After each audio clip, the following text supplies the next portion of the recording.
This isn't over. Those words sat heavy on my tongue the moment I whispered them under the yellow porch light of the church, rain dripping down the brim of my old cap. I didn't shout.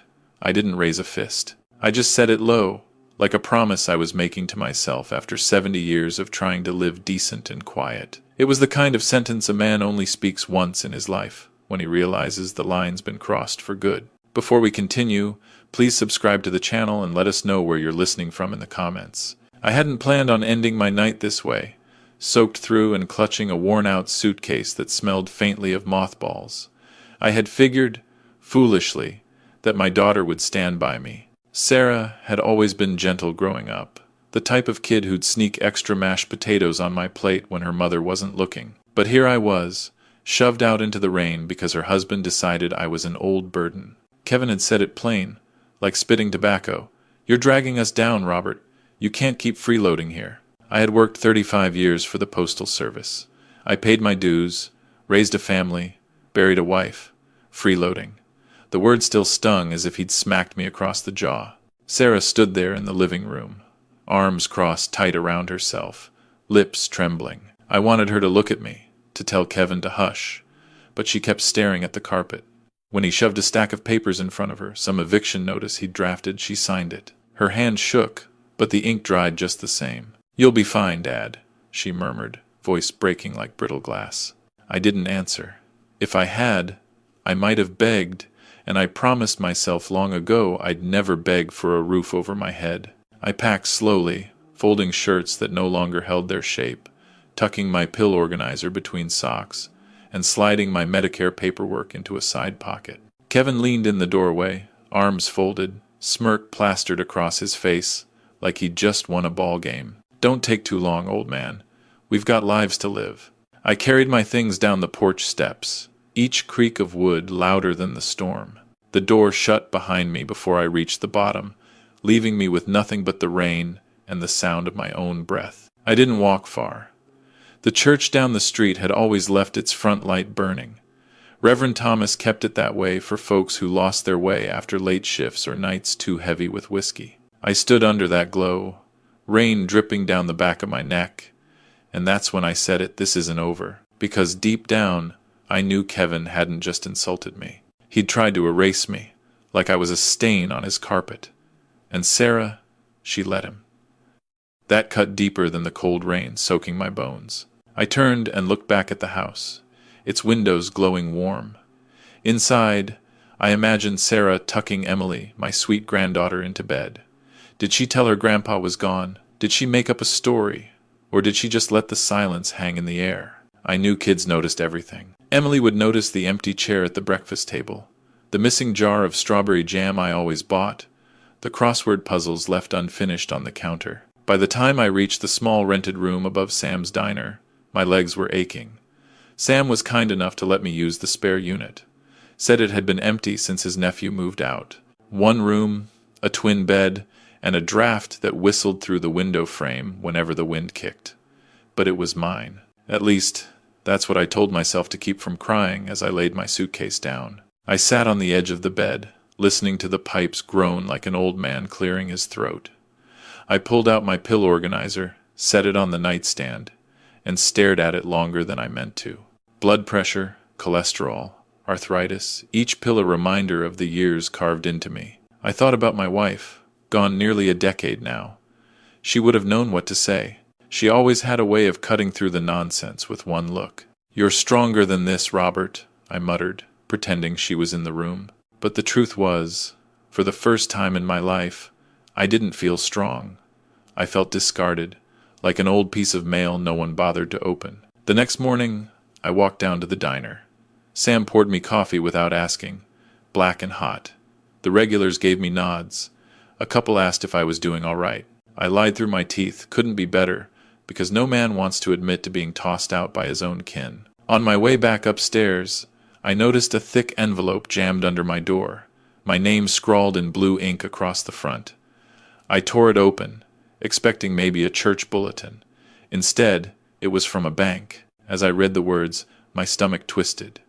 The Miller house, my daughter's house, was on the verge of foreclosure. Kevin had missed multiple payments. I sat on the bed, letter trembling in my hands, rain tapping soft against the window. For the first time in weeks, something stirred inside me. Kevin thought he'd buried me under shame. But maybe, just maybe, the ground was about to shift under him instead. I didn't sleep that night.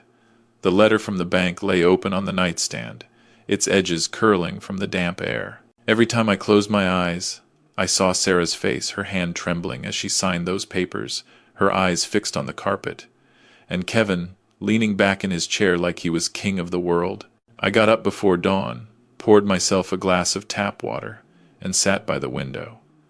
The rain had stopped, but the streets still glistened under the streetlights.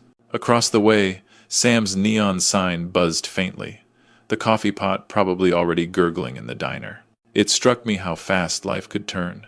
One week I was sitting at my granddaughter's school play, clapping as she sang off-key, and the next I was in a drafty room above a diner, counting pills like they were treasure. But that letter, it was more than paper. It was proof. Proof that Kevin wasn't the man he pretended to be. Proof that his slick words and pressed shirts hid rot underneath. Later that morning, I walked to the church. Reverend Thomas was already setting out hymnals for Sunday service. He gave me that long look preachers have, the one that says they know more than they're letting on. "Robert," he said, "folks are asking where you've been. I told them you needed some time." I nodded. "Time's all I've got." He hesitated, then patted my shoulder. "You're welcome here, always. Remember that." I sat in the back pew, the letter folded in my pocket. As the stained glass windows caught the rising sun, I thought about dignity, how easy it is for people to strip it from you with a few words, a signature on a page. But dignity isn't theirs to take, it's yours to guard. I wasn't ready to fight back, not yet. But for the first time since Sarah closed that door on me, I felt something other than shame. I felt a spark. That evening, I ran into Dr. Paul Anderson outside the grocery store. He was carrying a paper bag full of canned goods, his glasses slipping down his nose. When he spotted me, he stopped short. "Robert, you holding up?" "Trying," I said. He glanced around, then leaned closer. "Watch Kevin. Years ago, he sold me an insurance plan that turned out worthless, cost me a fortune. I never forgot it." His words landed heavy. I'd suspected Kevin's charm was a mask, but hearing Paul say it out loud made it real. "Why didn't you tell anyone?" I asked. Paul gave a sad smile. "Because I didn't want to be the fool in town. But maybe it's time folks knew." "Isari." I walked home slower than usual, Paul's words echoing. Kevin wasn't just greedy, he was dangerous. And if he could cheat a doctor, what else was he capable of? Back in my room, I placed the letter from the bank on the table beside my pillbox. My hands lingered on it, tracing the bold black type. Kevin thought he had me cornered. But this letter told a different story. For years, I had swallowed my pride, telling myself family was family, no matter how they treated you.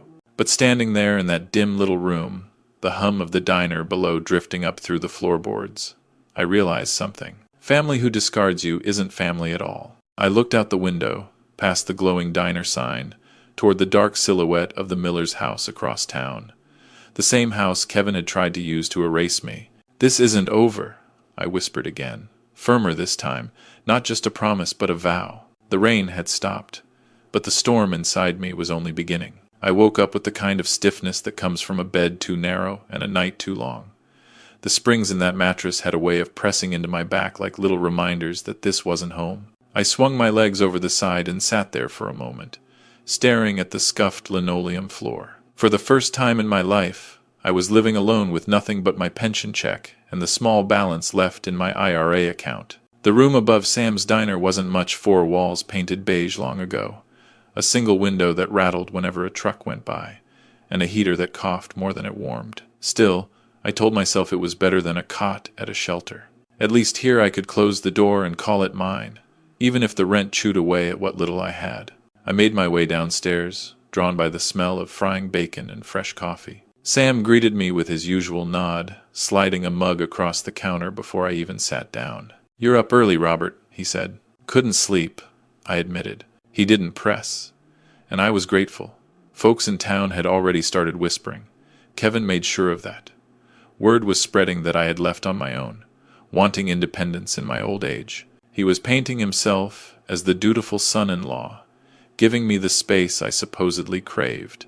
It was a clever lie, and it stung worse than the rain that night I left.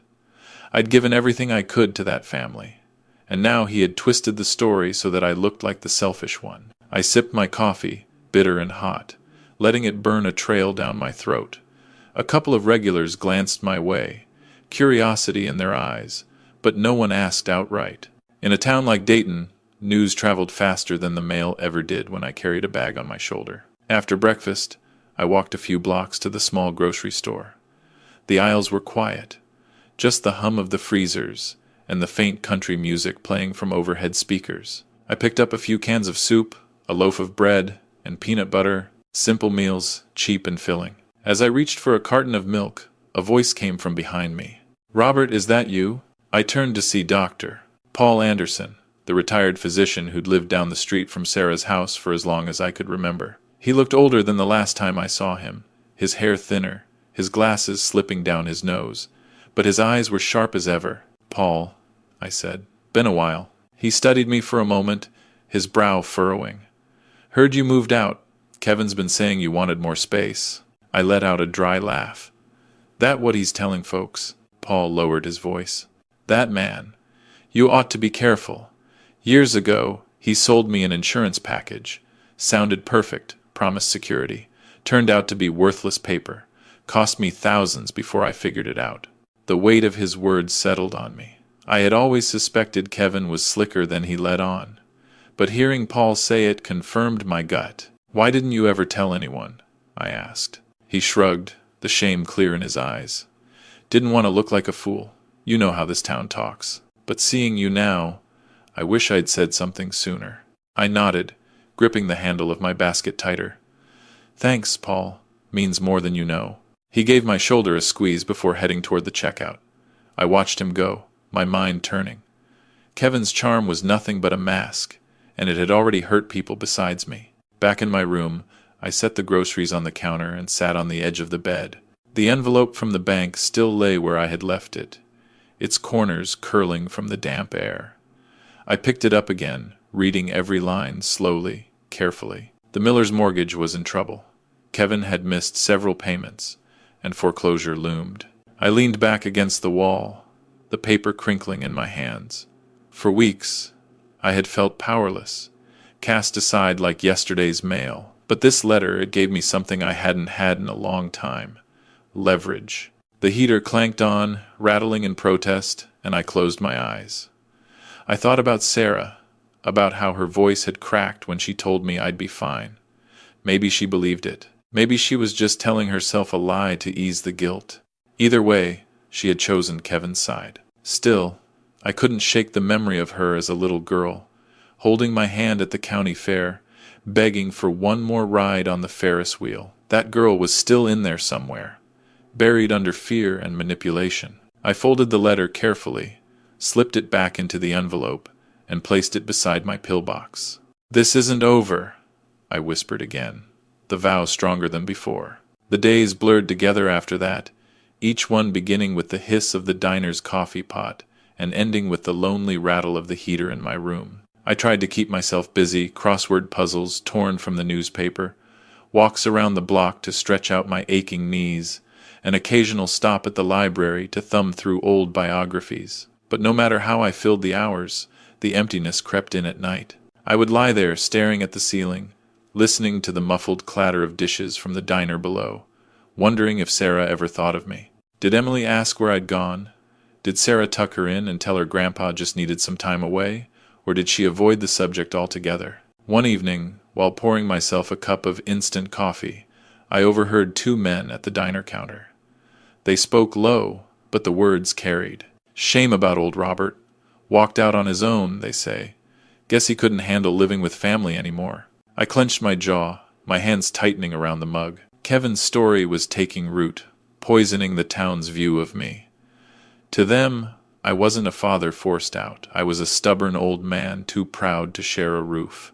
It was a clever trick. Kevin had always been good at twisting truth until it suited him. A few nights later, I sat in the back of the church during Wednesday Bible study.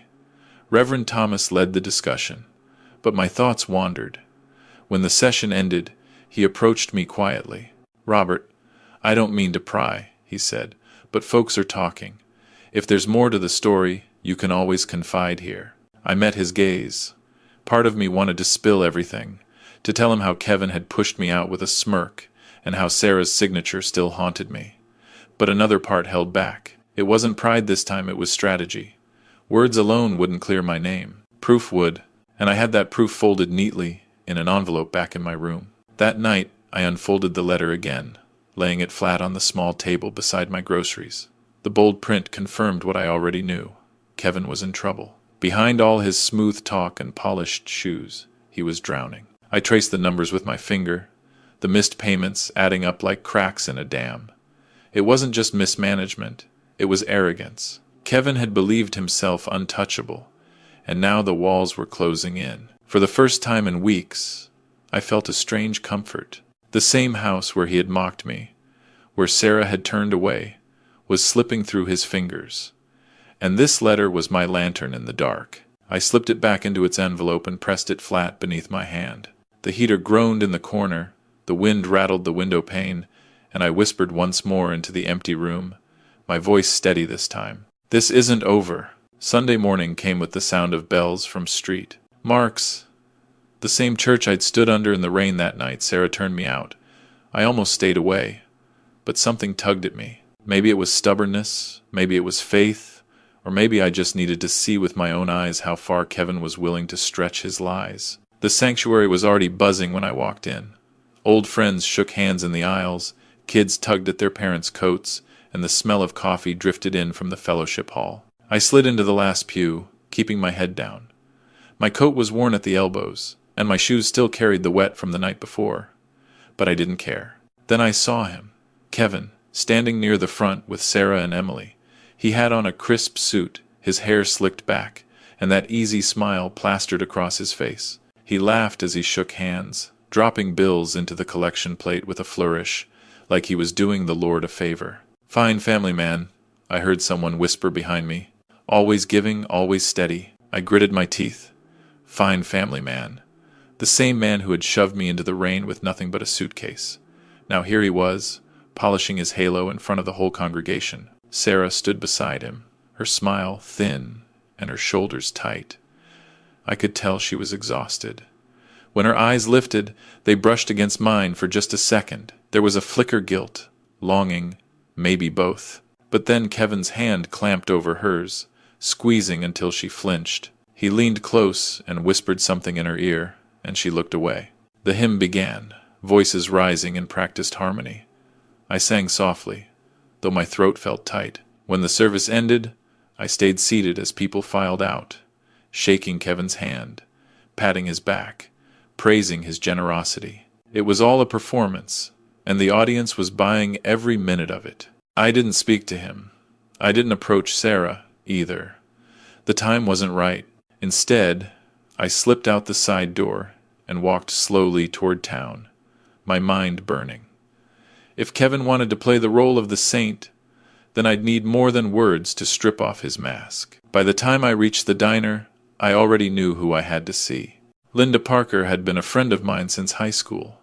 She'd gone on to law school, built herself a small practice in Dayton, and earned a reputation for being steady and fair. Years back, when my wife and I drew up our will, Linda had handled it with patience and care.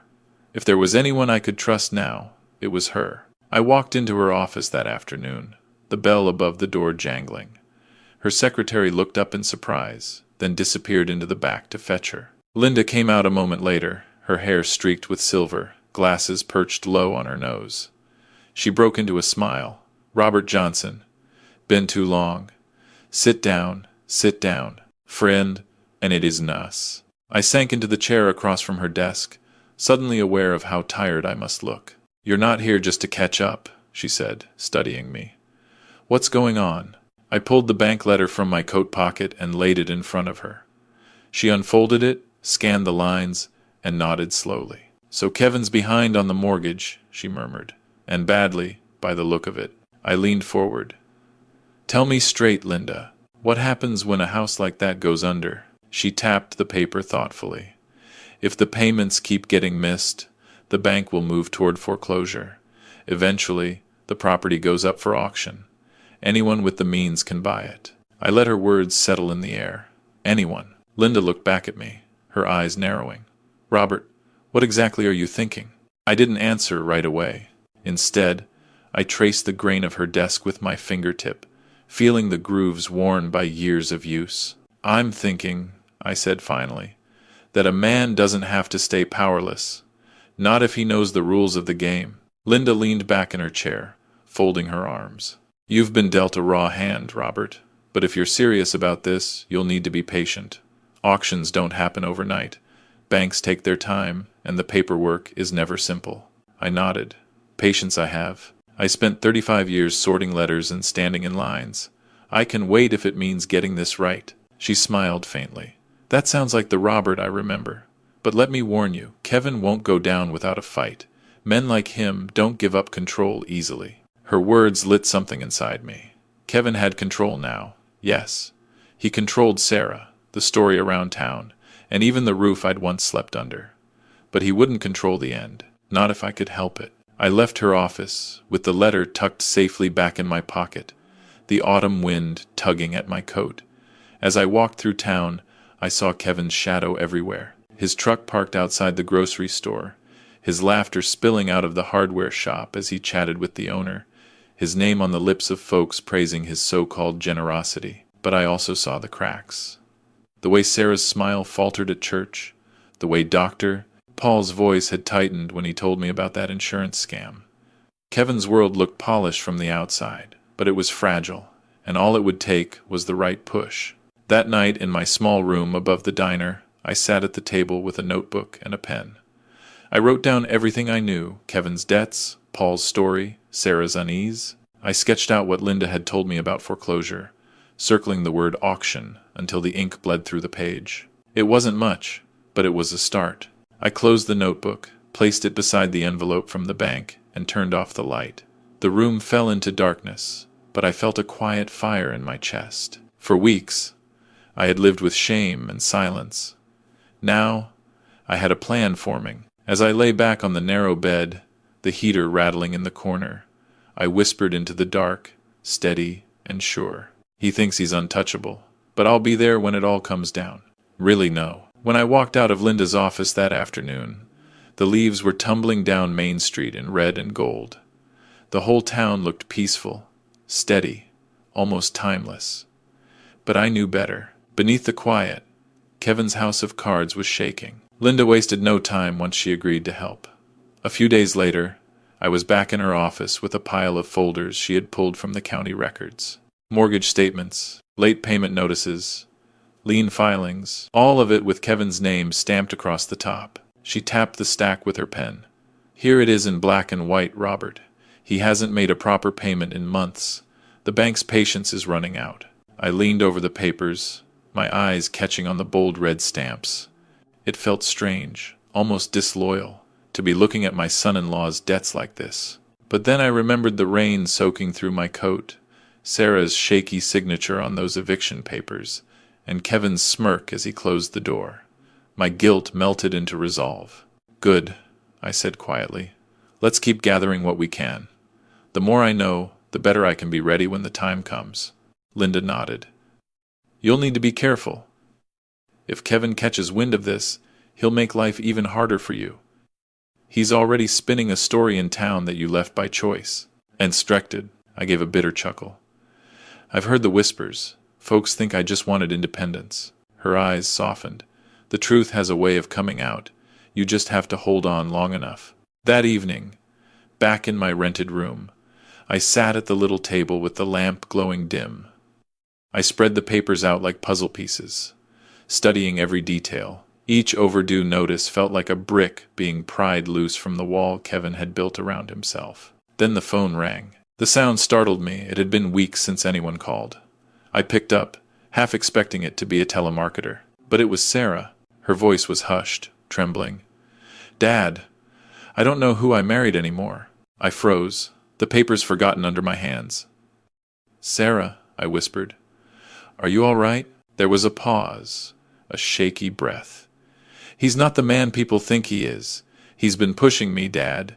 He wants me to convince you to sign over control of your retirement account. He says it's for safekeeping, but I know better. I'm scared." My grip tightened on the phone. For weeks I had swallowed my anger, but now it burned hot. "You listen to me, Sarah. That account is mine, and it will stay mine. He has no right to it. None." "I know," she whispered. I feel trapped." I closed my eyes, wishing I could reach through the line and pull her free. "You're stronger than you think. Don't let him bully you. Hold steady. I'm working on something. If to make Tanit." Her voice cracked. "I don't know how much longer I can keep this up." The line went quiet for a moment, then she hung up before Kevin could hear. I sat there, staring at the receiver, my heart heavy but my resolve sharpening like steel. Kevin wasn't satisfied with throwing me out. Now he was trying to drain the last of what I had left. But he didn't know the cards I was holding. A few days later, Linda called me back to her office. She looked tired, but there was a spark in her eyes. She slid a fresh document across the desk. "The bank's moving forward," she said. "The Miller house is officially on the path to foreclosure. If nothing changes, it'll be scheduled for auction soon." I picked up the paper, my fingers trembling slightly. This was it, the first crack wide enough for me to step through. Linda leaned forward. "This is your moment to prepare. Don't rush it, Robert. Wait for the auction and be ready." Subtly, I folded the paper carefully, slipped it into my coat pocket, and stood. "I've been waiting my whole life to stand up for myself," I said. "I can wait a little longer." I left Linda's office with that foreclosure notice tucked inside my coat. The autumn wind cut across my face, but it didn't bother me. For the first time since Sarah had signed those papers to push me out, I felt the ground shifting in my favor. Back in my room above the diner, I laid the document on the table beside the others. The little lamp buzzed overhead, throwing a weak glow across the pages. I stared at them until my eyes blurred. Each line of overdue payments a reminder that Kevin's kingdom was rotting from the inside. The phone on the nightstand rang again that evening. My heart jumped, half expecting Sarah's trembling voice. But it wasn't her. It was Kevin. His tone was slick, dripping with false warmth. "Robert, I hear you've been talking to folks, stirring up trouble. That's not wise at your age." I stayed quiet, letting him talk. "You know, Sarah and I just want what's best for you," he continued. "If you hand over control of that retirement account, I can manage things for you. You'll never have to worry again." I finally spoke, my voice steady. "I'm not handing you a dime, Kevin, and you might want to worry about your own finances." "Du wasn't." There was silence on the line, then a sharp intake of breath. "What do you mean by that?" I let the pause hang before answering. "I know more than you think." The line went dead. He had hung up. That night, I couldn't sleep. I lay awake listening to the pipes groan, my mind replaying Sarah's whisper, Kevin's threat, and Linda's steady words. It felt like I was walking a tightrope, every step careful, every move hidden. That's why I called it my silent plan. Nobody but Linda and me could know, not yet. At dawn, I walked to the church. Reverend Thomas was sweeping the front steps, his breath forming clouds in the chilly air. He nodded at me. "Morning, Robert. You look lighter somehow." I smiled faintly. Maybe I finally remembered how to stand up straight. He gave me a puzzled look, but didn't press. I wasn't ready to tell him. Not yet. Over the next week, I kept my head down. I worked the crossword puzzles at the diner, chatted with Sam about baseball, and nodded to neighbors who still believed Kevin's story. Outwardly, I was the same tired old man, but inside, I was waiting, patient as a hunter. Every night, I unfolded the foreclosure papers and read them again, tracing the dates and deadlines with my finger. Each passing day brought me closer to the moment Kevin's mask would crack. And when Linda finally called again to confirm the auction date, I sat in silence for a long moment, the phone pressed to my ear. "Robert," she said gently, "are you ready for this?" I looked around my small, dim room, then at the papers spread across my table. My hands no longer trembled. "Yes," I said. "I've been ready since the night he shut that door on me." I carried the foreclosure papers with me like a secret weight. Every time I opened the envelope, It reminded me that Kevin's grip was loosening, but opportunity didn't mean certainty, and I knew I had to move fast if I wanted to take back what was stolen from me. Linda had been clear. Robert, if you're serious about this, we'll need financing. The property will go to auction, and we have to be ready. I nodded when she said it, but as I sat in the bank's waiting area a few days later, my confidence shrank. My coat felt too big for me, and I caught sight of my reflection in the glass partition. An old man with thinning hair, his hands trembling slightly as they clutched a folder. Not the image of someone who could outmaneuver Kevin Miller. When my name was called, I shuffled into the loan officer's cubicle. A young man in a sharp suit greeted me with a practiced smile.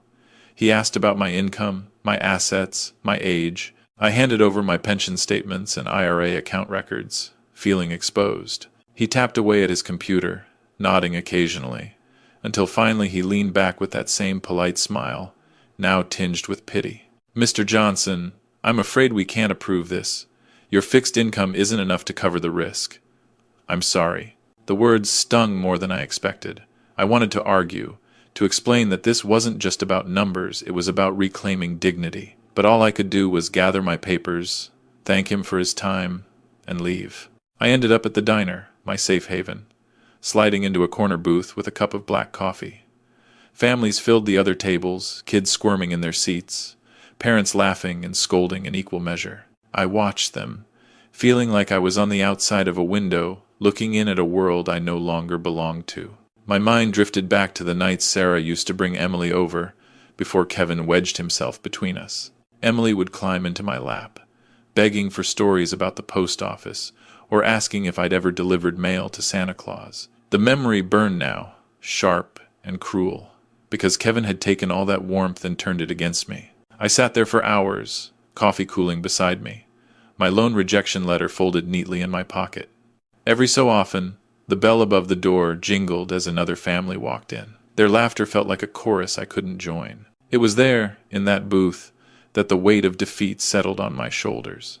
I wondered if I had overestimated myself, if I was chasing something I had no power to reach. Kevin had youth, charm, and Sarah's signature. What did I have? Just scraps of paper and an aching back. When I finally walked home, the autumn evening had turned to dusk. The streetlights flickered on, one by one, like tired sentinels. I trudged up the stairs to my room, closed the door, and sank into the chair by the window. For the first time since this all began, I felt the bitter taste of near defeat. But the story wasn't over.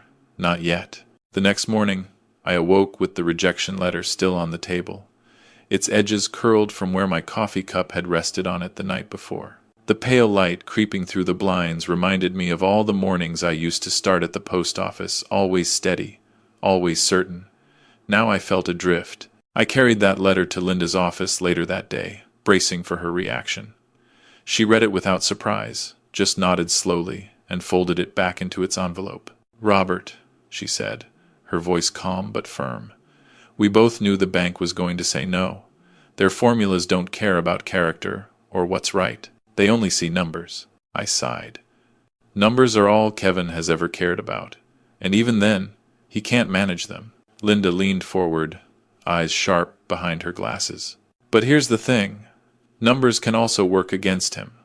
I've been combing through the mortgage agreement Kevin signed, and I think I found something a flaw in the way the terms were structured. If I'm right, we could use that to our advantage at the auction. I stared at her, hardly daring to hope. You mean, even without the bank? She nodded. There are community credit unions and local funds that play by different rules.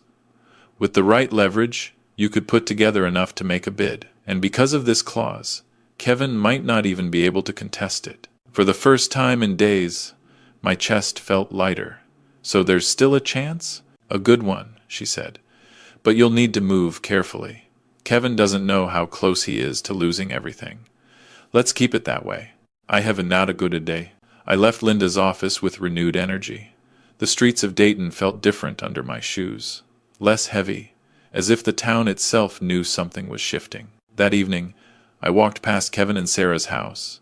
Their porch light was on, laughter spilling from the windows. Through the curtains, I caught a glimpse of Kevin raising a glass, Sarah sitting stiffly beside him. As if on cue, the front door swung open. Kevin stepped onto the porch, his smile wide, his voice booming loud enough for the neighbors to hear. "We're moving up soon," he crowed. "Big plans, big deals. Just wait and see." The neighbors clapped politely. I lingered in the shadows, listening. Kevin basked in the attention, his arm draped around Sarah's shoulders like a trophy.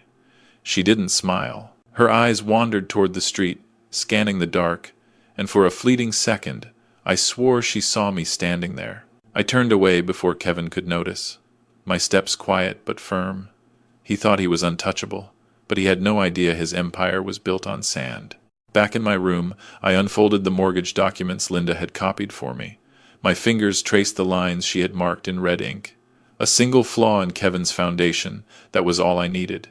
And now, I had it. The bank had said no. But Linda had shown me another way. The game wasn't over. It was only beginning. For days, I lived with that letter of rejection folded in my pocket, like a stone dragging me down. But Linda's discovery, the clause buried in Kevin's mortgage, lit a spark that refused to die. She worked the phones, called in favors, and one morning she told me to meet her at the credit union on Main Street. It wasn't like the big banks, all glass towers and polished smiles. This building had scuffed floors, a flag in the window, and a receptionist who greeted me by name once Linda introduced us. We sat across from an older loan officer, a man with tired eyes and a kind smile. He listened as Linda explained the situation, her voice steady, her finger tapping the red-marked clause on the papers. He didn't interrupt. He just leaned back, crossed his arms, and nodded slowly. "Mr. Johnson," he said, "we don't usually take risks like this. But you've got something most folks don't: community standing. Folks know you. You delivered their mail for 30 years. And this here," he pointed to the clause Linda had circled, "gives us some legal cover. I think we can make it work." I blinked at him, not sure I'd heard right. "You mean I can bid?" "You can bid," he said. "It won't be easy, but we'll back you." My throat tightened. I looked at Linda, and she gave me the faintest smile, the kind that carried more weight than words. The next weeks passed in a blur of signatures and forms. I pulled every cent I could from my pension, my IRA, even the little savings account Sarah once opened with me when she was in high school. I hated touching that money, hated draining away what I'd meant to leave behind. But this wasn't just about me anymore. It was about proving that I wasn't finished, that an old man still had a voice, still had fight. The morning of the auction, I walked into the county courthouse with my heart hammering. The room smelled of paper and polish, the kind of place where futures are decided with the slam of a gavel. A few bidders gathered, murmuring over the list of properties. And there it was, in black ink, 114 Maple Lane, Kevin's house, my house. When the auctioneer read the address aloud, my knees nearly buckled. Bidding started low, then climbed, voices calling out from the benches. My hand shook when I raised it, my voice cracking as I offered my bid. For a second, I thought someone would outbid me, that all of Linda's work would collapse right there. But then the room went quiet. The gavel came down hard. "Sold," the auctioneer declared, "to Mr. Robert Johnson." I sat frozen in my chair, hardly breathing. Linda nudged my shoulder gently. "It's yours, Robert. You did it." And just like that, the tide had turned. Later that day, back in her office, Linda slid the certificate across the desk toward me. My name was printed in bold, black letters. Robert Johnson, owner. My fingers trembled as I picked it up. For months, I'd been carrying around scraps of paper that reminded me of my losses. Now, I held proof of a victory. I pressed the certificate flat against the table, staring at it until the letters blurred. This wasn't the moment to celebrate. Not yet. Kevin still didn't know. Sarah didn't know. But when the time came, they would. I folded the paper, slid it into my coat pocket, and whispered to myself, "Not yet, but soon." I carried that folded certificate like a hidden flame. It sat tucked inside my coat, close to my chest, and every time my fingers brushed against it, I felt the steady beat of possibility. I didn't rush home to wave it in Sarah's face, and I didn't march up to Kevin's porch with triumph in my voice. No, that would have been too easy, too cheap. I knew better. After all these months, I had learned patience. Justice wasn't about shouting, it was about timing. So I kept my silence.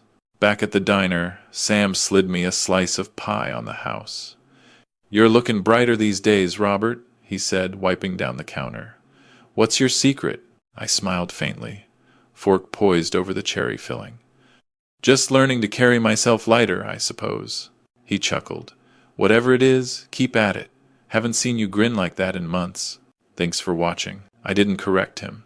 If he only knew that in my pocket sat the deed to the very house Kevin strutted around in every Sunday. If he only knew that soon enough, the whole town would see who truly owned 114 Maple Lane. I tested my strength in small ways. I walked past the church on Wednesday evening, listening to Kevin shake hands and slap backs, as though he were a pillar of the community. I stood across the street, invisible in the shadows, while he laughed loud enough for everyone to hear. Sarah stood beside him, her smile forced, her eyes searching the crowd. For a moment, I thought she caught sight of me. But then, Kevin's arm tightened around her, and she looked away. I held the certificate tighter in my pocket, its edges digging into my palm.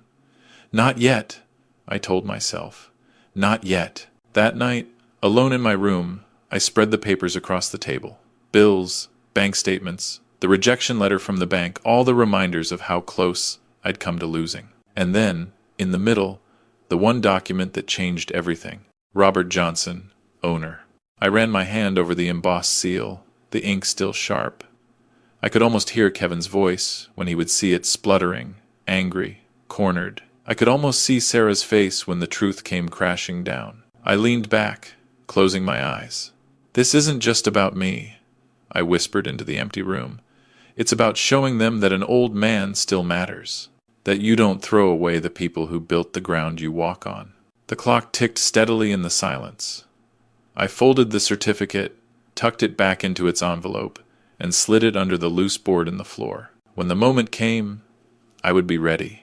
The deed burned in my pocket like a live coal, but I kept my mouth shut. I wasn't ready to show my hand.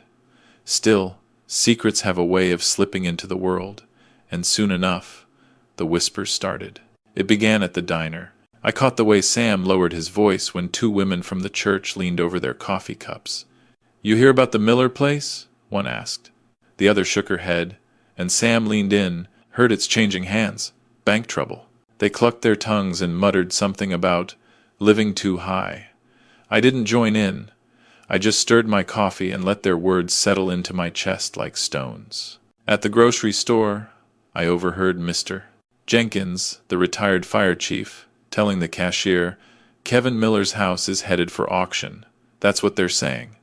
The girl behind the counter looked shocked. "But he just bought a new truck," Jenkins chuckled dryly. "That's exactly the problem." Word moved faster than any mail I'd ever delivered. By the time Sunday rolled around, the whole congregation seemed to know something was wrong at 114 Maple Lane. Kevin tried to hide it, of course. He showed up to church in a crisp suit, his tie perfectly knotted, shaking hands as though he were running for office. He talked louder than usual, laughed harder, made a point of dropping a folded check into the collection plate where everyone could see. But the cracks were there. His smile twitched at the edges. His eyes darted when people asked too many questions. He gripped Sarah's arm tighter than he used to, and I saw the faint wince she gave before masking it with a weak smile. I stayed in the back pew, silent, watching.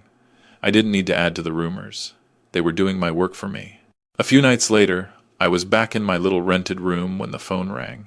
I almost didn't answer, half expecting Kevin's voice again, but something made me pick up. "Dad," it was Sarah. Her voice cracked like glass. I sat up straighter, heart pounding. "Sarah, what is it?" She sobbed quietly before speaking. "I feel trapped, Dad. Kevin won't stop. He's pushing, always pushing. He's angry all the time. I don't know what to do anymore." I pressed the receiver tight against my ear. "Listen to me. You're stronger than you think. He doesn't own you, and he doesn't own me," she sniffled. "Sometimes I want to walk away. But then I look at Emily, and I think, what kind of life will she have?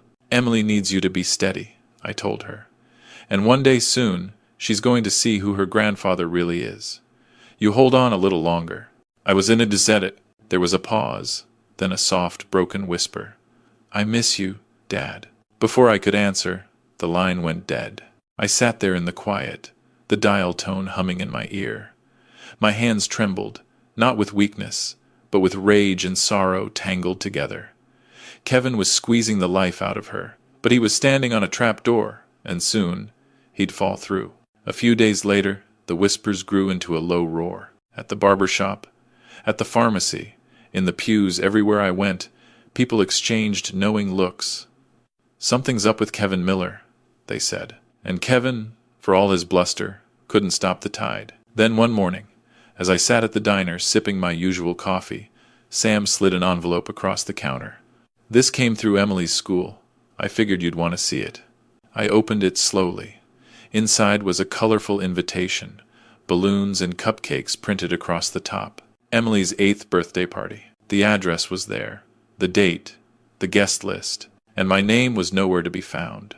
I stared at it until the words blurred. The whispers around town had finally reached a place that mattered most. My granddaughter's life was being staged without me. And yet, instead of breaking me, that little card only steeled my resolve.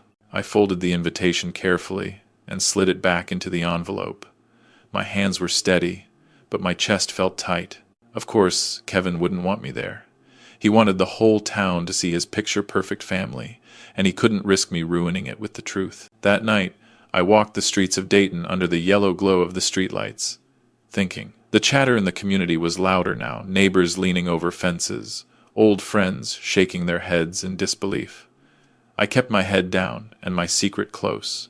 Outside the church, Reverend Thomas called after me. "Robert, are you coming to the potluck Sunday?" I forced a small smile. Wouldn't miss it. He hesitated, lowering his voice. "A lot of folks are talking. About Kevin, about Sarah. Are you all right?" I looked him square in the eye. "I'm all right, Reverend. Just waiting for the right moment." He studied me a moment longer, then gave a slow nod. "Patience is a virtue, but justice must be seen." His words lingered as I walked away. The days leading up to Emily's birthday felt like the tightening of a drum. Every conversation in town seemed to circle back to Kevin Miller. His business dealings, his flashy new truck, the look on Sarah's face when she thought no one was watching. At the diner, I overheard Mrs. Carter whisper, "They say Robert's not even invited to his granddaughter's party." The woman across from her gasped. "No! After all he's done for them?" I sipped my coffee in silence, not correcting them, not defending myself. Let the whispers grow. Every murmur, every rumor, every sideways glance chipped away at Kevin's facade. 2 nights before the party, I got another call. This time it wasn't Sarah, it was Emily. Her little voice trembled through the line. "Grandpa, why aren't you coming to my birthday?" My throat closed up. "Emily, sweetheart, sometimes grown-ups make choices that don't make sense. But listen to me, I'll always be here for you, no matter what." She sniffled. "I wanted you to be there." Tears pricked my eyes. "And I want that too. But you remember something for me, okay? The people who love you don't always sit at the table. Sometimes they're standing close by, waiting for the right time." Her breathing steadied, and then Kevin's sharp voice cut through in the background. The line went dead. I sat there, the silence pressing in, the ache deep in my bones. But beneath the pain, my resolve hardened like steel. When the morning of the party arrived, the whispers in town had reached a fever pitch. Folks speculated openly now, no longer hiding behind closed doors. And Kevin, ever the showman, doubled down, ordering balloons, hiring a caterer, inviting the entire neighborhood. He thought the spotlight would blind them, but I knew better. I adjusted my old suit in the mirror, slid the folded deed into my inside pocket, and whispered to my reflection, "It's time." The gossip had been simmering for weeks, and now Kevin seemed determined to drown it under balloons, cake, and pageantry. He was throwing the biggest party Maple Lane had seen in years. A birthday bash for Emily that looked more like a campaign rally. From my small room near the church, I heard about it long before the invitations went out. Sam at the diner said Kevin ordered enough catering to feed an army. Mrs. Carter mentioned seeing a truck unload boxes of decorations, streamers, rented lights, even one of those big inflatable castles. Kevin wanted the whole neighborhood to see him as a man of stature, generous and untouchable. But I knew better. You don't puff yourself up like that unless you're desperate to cover cracks. That Saturday morning, I walked past the house on Maple Lane on my way to the post office. Balloons already bobbed along the fence, bright reds and blues, straining against their strings in the breeze. A tent had been erected in the yard, long tables dressed with plastic cloths, and a catering van was parked out front. Kevin stood at the curb, chest out, directing the workers like he was the mayor. From across the street, I caught a glimpse of Sarah through the front window. She was setting plates, her shoulders slumped as if the balloons weighed on her instead of the strings. Emily skipped around her, hair tied with a ribbon, too young to sense the storm. For a brief second, Sarah's eyes drifted outward. Our gazes almost met, but Kevin's hand clamped onto her shoulder, steering her back toward the kitchen. The curtain dropped. I clenched my jaw and kept walking. That evening, as I folded my laundry at the coin-op, an old neighbor, Mr. Jenkins, leaned close. "You going to the big shindig tomorrow?" he asked, half smiling. I shook my head. Didn't see my name on the invite. He chuckled, then his face sobered. "That's a shame. Emily's a sweet kid. But Kevin, he's making a spectacle. Whole town will be there. Pastor Thomas, even the folks from the clinic. Looks like he's trying to erase the whispers. Erase them or bury them, I thought. But some things can't stay buried." That night, my phone rang again. Emily's voice this time, small and uncertain. "Grandpa, are you really not coming to my birthday?" I swallowed hard, pressing the phone close.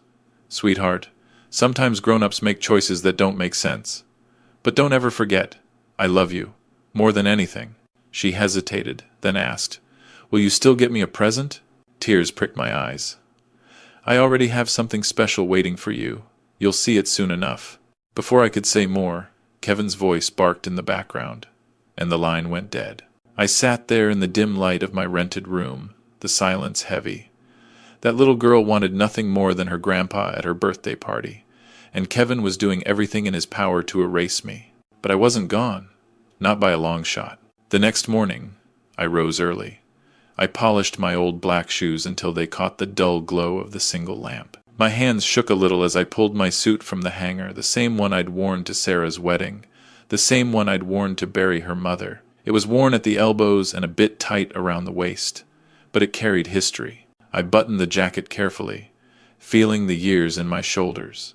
Then I reached into the desk drawer and pulled out the manila folder that had been my secret weapon. Inside were the certified papers, notarized and stamped.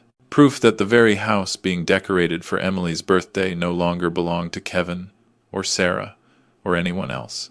It belonged to me. I ran my hand over the embossed seal, my breath steadying. For months I had lived small, tolerated the whispers, endured the loneliness of being cast aside.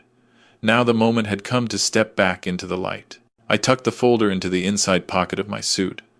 My reflection in the cracked mirror looked older than I remembered, but stronger too. I whispered to myself, voice low but firm, "Time to end this." And with that, I turned out the light, locked the door, and stepped into the night. The walk from my small rented room to Maple Lane felt heavier than it should have. My shoes tapped against the cracked sidewalk, each step echoing years of hurt and nights of doubt. The folder inside my jacket pressed against my ribs like a heartbeat, steady and unrelenting. I passed by the church, its white steeple glowing under the afternoon sun. For a moment, I considered stepping inside, asking for one last prayer before the storm.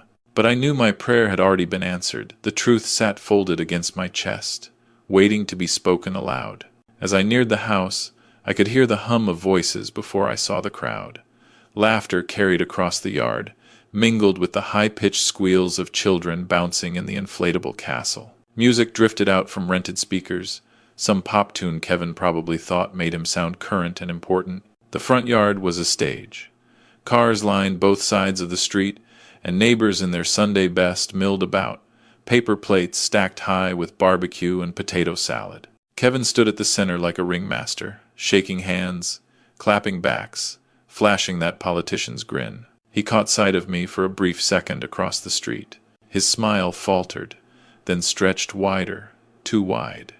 He turned back quickly to the man from the bank he was talking to, as if I were no more than a shadow on the sidewalk. I stayed outside the fence for a while, watching. I saw Sarah carrying trays from the kitchen, her smile brittle, her eyes darting nervously to Kevin each time he barked orders. Emily twirled in her birthday dress, showing her friends her new dollhouse. My heart swelled and broke in the same beat. One of the neighbors, Mrs. Carter, noticed me, lingering. She walked over, plate in hand, her voice hushed. "Robert, are you not invited? That doesn't seem right." I shook my head, lips pressed tight. She frowned, then whispered, "Strange. Kevin told everyone you wanted nothing to do with this family anymore." The lie burned hotter than the July sun, but I kept my voice calm.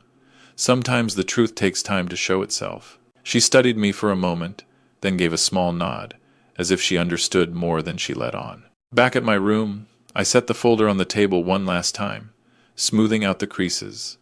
The seal gleamed faintly in the lamplight. I pictured Kevin's smug face, the way he squeezed Sarah's hand to silence her, the way he dismissed me as a burden. No more. I slid the folder back into my jacket pocket and straightened my tie. My chest rose with a slow breath, the kind you take before delivering mail in a storm, steady, braced, knowing you'll reach the end no matter how hard the wind howls. Outside, the street was quieting as the sun dipped lower, but the house on Maple Lane still blazed with lights, laughter spilling into the night air. I walked toward it, each step heavier, stronger, more certain. The time for silence had ended. The moment I stepped onto Maple Lane that evening, I could hear the pulse of the party from half a block away. Music pounded out of rented speakers, laughter rose above the hum of conversation, and the glow of string lights spilled across the lawn. Kevin had pulled out every trick in the book to make this night shine: giant inflatable castles, tables groaning under catered food, servers carrying trays of cocktails as though this were a gala downtown, not a child's birthday party in suburban Ohio. I paused at the curb, my breath steady, my hand brushing the edge of the folder tucked safely inside my suit jacket. For months I had waited, endured whispers, swallowed humiliation, and walked away in silence. But tonight was different. Tonight, silence would end. As I approached, I saw Kevin in the center of it all. He was wearing a tailored blazer that probably cost more than my monthly pension. His arm stretched wide as he told some story to a circle of nodding men. I heard him laughing, heard the smug words float through the night. "This is just the beginning, folks. Miller Enterprises is going to change this town. We're moving up." The crowd chuckled politely.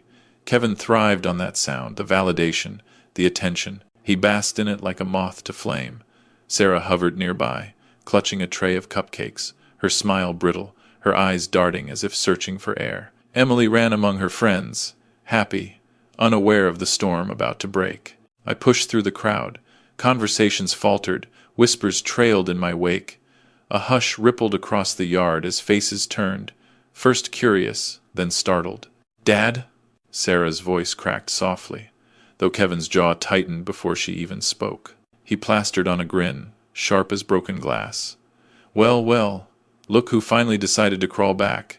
This isn't your place anymore, old man." His words were meant to slice, but I'd heard worse. I didn't flinch. I stepped forward, drew out the folder, and laid the stack of documents squarely on the nearest table. The sound of the folder hitting wood cut through the air louder than the music. "Actually," I said, my voice calm but carrying, "it is my place. I'm the owner now." "Donors!" Gasps broke out around me. A fork clattered to the ground. Sarah's eyes widened, her grip on the tray faltering. Even Emily stopped mid-spin, confusion clouding her little face. Kevin laughed too loud, too forced. "Owner, that's rich. You expect anyone here to believe." A measured voice cut in. "They'll believe it because it's true." Linda stepped forward from the crowd, her briefcase in hand, her presence like a lighthouse in a storm. She opened the folder, pulled out the deed, and held it high enough for all to see. "Robert Johnson is the rightful owner of this property. The paperwork is notarized and filed, effective immediately." The crowd erupted in low murmurs, heads turning, whispers darting back and forth like sparks catching dry leaves. Kevin's face darkened. He lunged toward me, fingers stabbing the air. "You think this little stunt means anything? You think you can just walk in here and—" I met his fury with steady eyes. "This isn't a stunt. Starting next month, rent triples. You've taken enough from me. No more." The words rang out, solid and immovable. A stunned silence gripped the party. Then Dr. Paul, standing tall near the buffet, raised his voice above the hum. "This is justice, Kevin. Your lies end tonight." All at once, the room seemed to turn. Guests who once leaned toward Kevin now leaned away. Neighbors exchanged knowing glances, their whispers swelling until they filled the room like a tide Kevin couldn't hold back. His composure cracked. His smile fell. His chest heaved as his hands curled into fists. "This isn't over," he shouted, and before anyone could stop him, he lunged at me, fist raised. The crowd gasped. Children screamed. And for a moment everything froze until two hired security men, alerted by the commotion, grabbed Kevin by the arms. He thrashed, spit flying, his voice raw with rage. "Let me go! He's nothing! He's—" The guards dragged him backward, his feet scraping against the polished floor, his blazer wrinkled, his hair disheveled. The image of power he'd built so carefully collapsed in front of the entire town. The last thing I saw before the door slammed behind him was his face twisted in fury, drowning in humiliation. And then the room erupted, not in applause, not in cheers, but in a sea of whispers, sharp as knives, echoing louder than any music Kevin had blasted that night. The air inside the room felt different once Kevin was gone, lighter, though still charged, like the moment after a storm when thunder lingers on the horizon. People stood frozen with half-empty glasses in their hands, eyes darting between Sarah, Emily, and me. The laughter, the music, the hollow cheer of the party, all of it had drained away, leaving only the hum of whispers circling like bees. I straightened my jacket, gathered the papers Linda had set down, and tucked them back into the folder. My hands didn't shake, not anymore. Months of silence had led to this single moment, and for once, the power wasn't in Kevin's fists or his slick tongue. It was in the truth on paper and the eyes of the community that had just witnessed it. Sarah's knees seemed to give out. She sank onto a chair, her face pale under the glow of the string lights. Emily ran toward her, clutching the hem of her mother's dress, looking from one adult to the other, wide-eyed and bewildered. A neighbor's voice cut the silence. "So it's true. The house isn't theirs anymore." Another chimed in, low but sharp. "All that talk about moving up. Just smoke and mirrors." Across the room, Dr. Paul folded his arms. "He fooled plenty of us. He fooled me, but not anymore. Tonight, people finally see." Heads nodded, murmurs spread, and soon the crowd's tone shifted. Kevin had built his reputation on charm and pretense, but reputations crumble quickly when the mask falls. I watched as neighbors who once smiled at Sarah now whispered among themselves, some with pity, some with relief that it hadn't been them. Sarah looked up at me then, tears brimming in her eyes. "Dad." Her voice broke, too soft for most to hear, but enough for me to feel the years of distance in that single syllable. She wanted to say more. I could see it in the way her lips trembled. But shame held her silent. Linda closed her briefcase with a quiet snap. "The deed's recorded, Robert. He can't contest it now. Whatever happens next, you're protected." Her words were steady, professional, but when she met my eyes, I caught a glimmer of respect, perhaps even admiration, for what it had taken to get here. I nodded once. "Thank you, Linda, for standing beside me." She gave a small smile. "Justice is better served when it's witnessed." The guests began to drift toward the door, conversations buzzing louder with every step. Some avoided Sarah's gaze. Others offered her a gentle touch on the shoulder before leaving. But the party was finished. The balloons and lights looked garish now, mocking the illusion Kevin had tried to maintain. As the last group filed out, the hush returned. Only family and a few close neighbors remained. Emily clung to Sarah, who still sat frozen in her chair. I could feel the weight of the moment pressing in. For months, Kevin had painted me as a burden, a relic to be discarded. But tonight, that story had shattered in front of every witness who mattered. I glanced toward the window. Outside, Kevin's voice still echoed faintly, muffled by the struggle as the guards pulled him down the driveway. Shouts turned into curses, then faded into the night. And with each fading word, his grip on this family and on me grew weaker. The hook was no longer in Kevin's hand. It was in mine. The town had seen. The lies had collapsed. And tomorrow, When the whispers of Maple Lane reached every diner booth, church pew, and post office line, they wouldn't be talking about Robert Johnson, the old burden. They'd be talking about Kevin Miller, dragged out of his daughter's birthday party in disgrace. And that thought, heavy and certain, was enough to steady me as I stood tall in the wreckage of his empire. For a long moment after Kevin was dragged out, the room stayed in stunned silence. The decorations still sparkled, the balloons still bobbed, but the party was gone. All that was left was the wreckage of pride and the eyes of neighbors who had seen too much. Sarah broke first. Her tray of cupcakes slipped from her trembling hands and landed on the floor with a soft crash, frosting smearing across the tiles. She covered her face, shoulders shaking. Then she dropped to her knees right there in front of everyone, the words spilling out like a confession years overdue. "I betrayed you, Dad. I let him turn me against you. I signed those papers. I pushed you out when you needed me the most. Please, forgive me." Her voice cracked, raw with shame. Every instinct in me longed to pull her into my arms, but I couldn't let the gravity of the moment slip away. My eyes shifted to Emily, who stood frozen, clutching the hem of her dress, staring at the adults as if trying to piece together a puzzle too heavy for her years. I bent down, scooped her into my arms, and held her close. Her small hands gripped my shoulder, and I whispered, low but clear enough for Sarah and everyone else to hear, "I'll always be here for you, sweetheart, but respect must be learned. That's a lesson for your parents as much as it is for you." The words weren't meant to wound, they were meant to draw a line, to teach what Kevin had tried so hard to erase. A deep voice broke the silence then. Reverend Thomas, tall and steady, stepped forward through the crowd. He rested a hand on the back of a chair, his eyes sweeping over the stunned faces before landing on me. "Robert," he said, slow and firm, "tonight you've taught us all something, about dignity, about truth. Some men may lie, may manipulate, may build castles of deceit, but when the dust settles, it is character yours that stands." His words carried the weight of the pulpit, and people nodded, murmuring assent. One woman whispered to her husband, "Kevin thought he was untouchable. Look at him now." Another added, "I always wondered about his stories. Now we know." The shift in the room was undeniable. The man they had once admired was gone, stripped of his mask.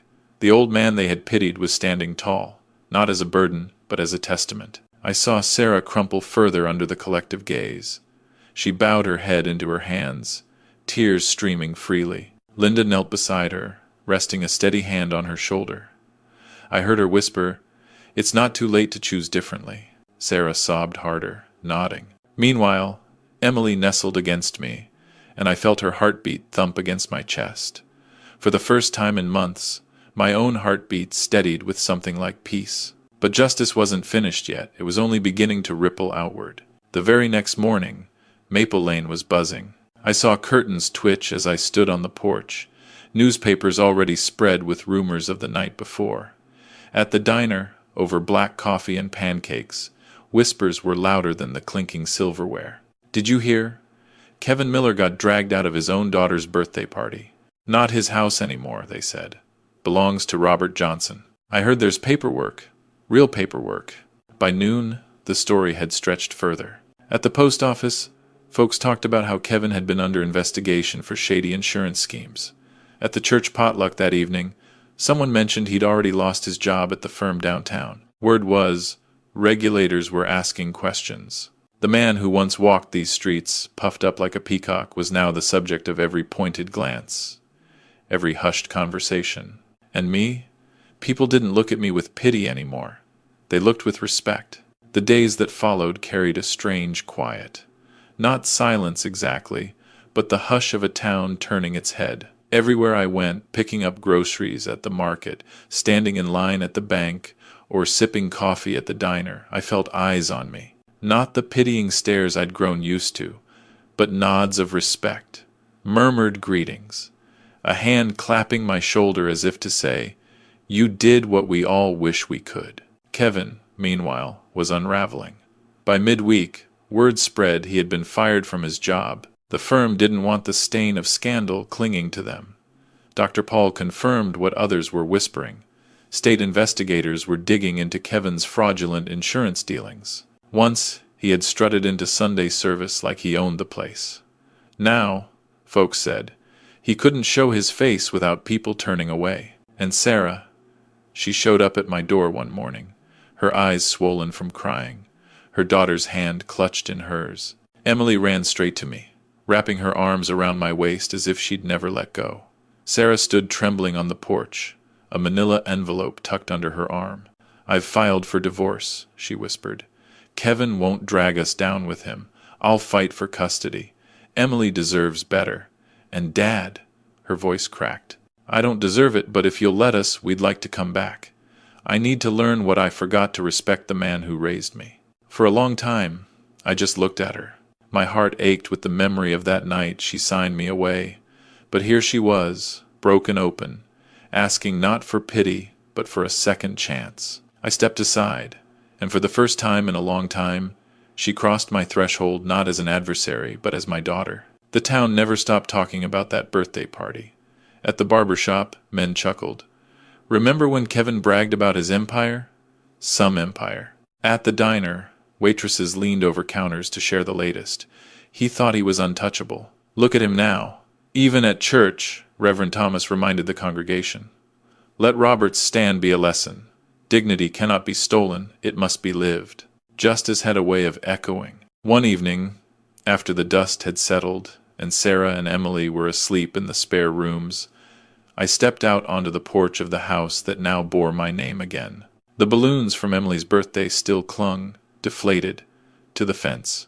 The faint glow of lights lingered from that unforgettable night. I leaned against the railing, the cool Ohio air brushing against my face. For months, I had been cast out, treated like a burden, stripped of my dignity.